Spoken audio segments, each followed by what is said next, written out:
On the 16th of May 2010, at the Kensington Oval in Bridgetown, this happened. Collingwood on strike, hits him into the leg side, there it is, and England win. Captain Paul Collingwood hit Shane Watson through the leg side for 4, winning England their first and only ever T20 World Cup. The tournament had in fact been dominated by their competitors on the day, Australia, who'd gone unbeaten until the final. England's tournament, however, had not been as smooth. Despite Kevin Pietersen being named player of the tournament, England had stumbled to the final, losing to the West Indies on DLS and having a match against Ireland rained out after England were bowled out for only 120.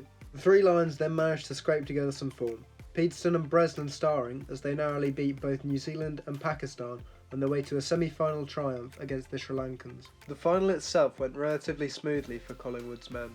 A fine performance from Ryan Sidebottom and the rest of England's bowlers saw the old enemy only make 149 because of a steady 59 from David Hussey. England then breezed the chase, Kevin Pietersen and wicket-keeper Craig Keyswetter setting the tone before captain Paul Collingwood and future captain Owen Morgan saw out the game.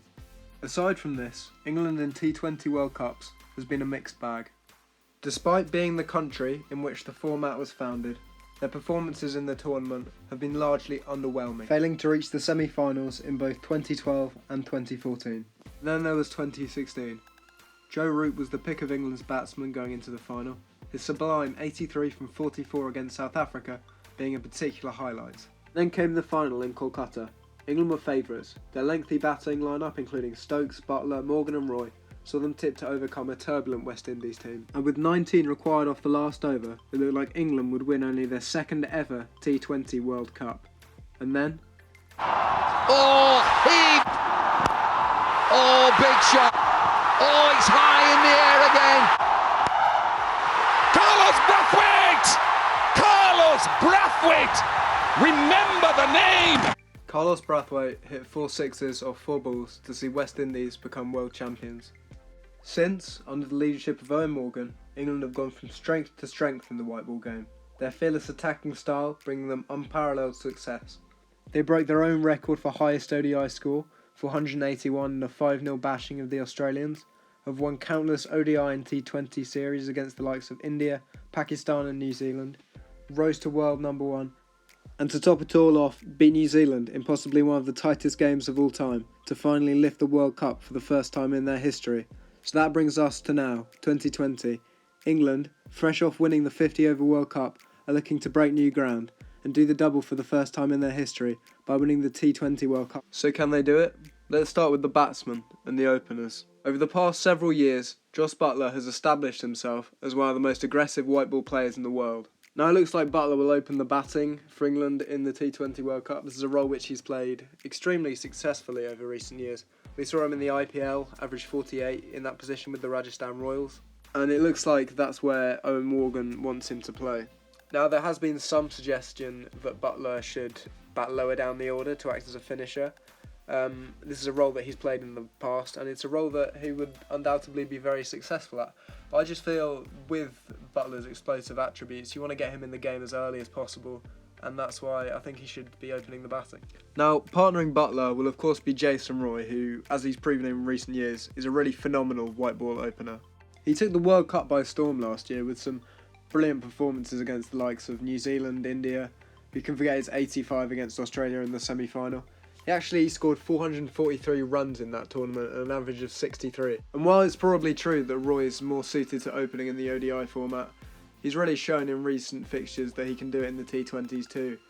His 70 against South Africa in a recent T20 being a real example of this, how his explosive style can work so well when opening the batting in T20s.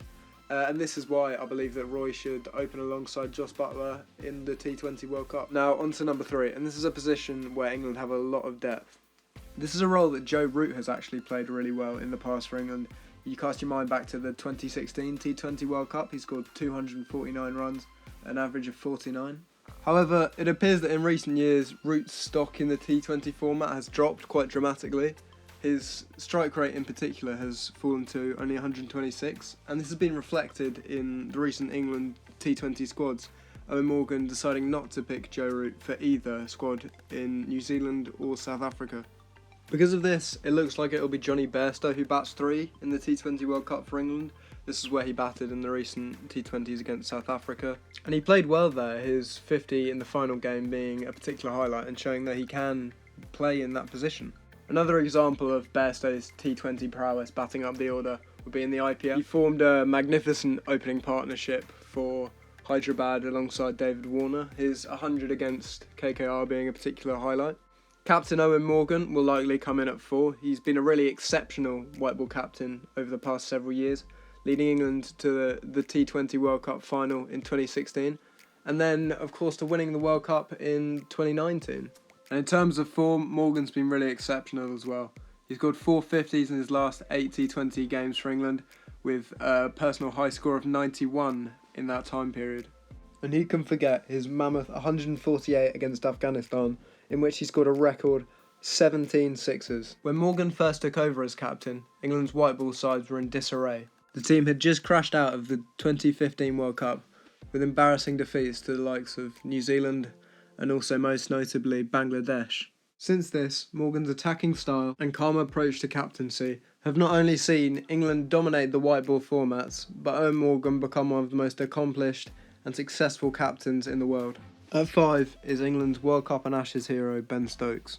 Stokes has had an unbelievable 12 months. He pretty much single-handedly won England the World Cup and the 3rd Ashes Test at Headingley, in 2 of the best innings of all time. Despite this, there have been some question marks over his T20 form. He was dispatched by Carlos Brathwaite at the 2016 World Cup final and has never actually scored a T20 50, his high score being 47 in a recent match against South Africa. Despite this, it looks inevitable that Stokes will play. He's actually really matured as a T20 player in recent years. His form for Rajasthan Royals has been pretty good, and he's worth having in the team simply because he's Ben Stokes. Now, who bats at 6 is unclear. Joe Denley has been the option that England have opted for in recent games, but he only averages 10 in the T20 format and his strike rate is below 100. Dawid Malan is another one who could play this role. He averages over 50 and is a fine T20 cricketer. However, because he usually takes a few balls to get in, Malan would probably be better suited to batting at the top of the order rather than the number 6 position. As he's done in some recent England games, Moeen Ali will probably bat at 7 and act as a finisher. This is a role which he has excelled in recently, his superb 39 from 11 being a prime example of this against South Africa. His reliable spin bowling is also a handy option for Owen Morgan, should he choose to utilise him. Jofra can provide pace to the England attack in the opening overs, as well as being a good option at the death.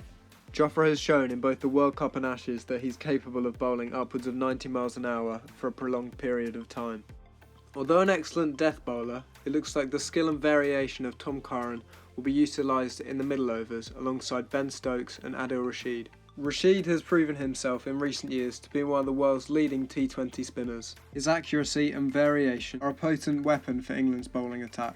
He'll likely also be bowling a lot with Moeen Ali, something he has proved extremely successful in doing over recent years. While not really excelling in any other format, Chris Jordan is one of the world's best T20 death bowlers. He's taken 58 T20 wickets for England at an average of 24, taking him to second on England's all-time list of T20 wicket takers. So, considering England's lineup, 12 months out from the T20 World Cup in Australia, can they win it? Well, I think they can. As a team, looking at the lineup, you'd say that England have all the attributes required to win the World Cup. They've got a very attacking and explosive batting lineup, players such as Jason Roy and Jos Buttler who can really take the game to the opposition, but you've also got players who can take it steady should needs be.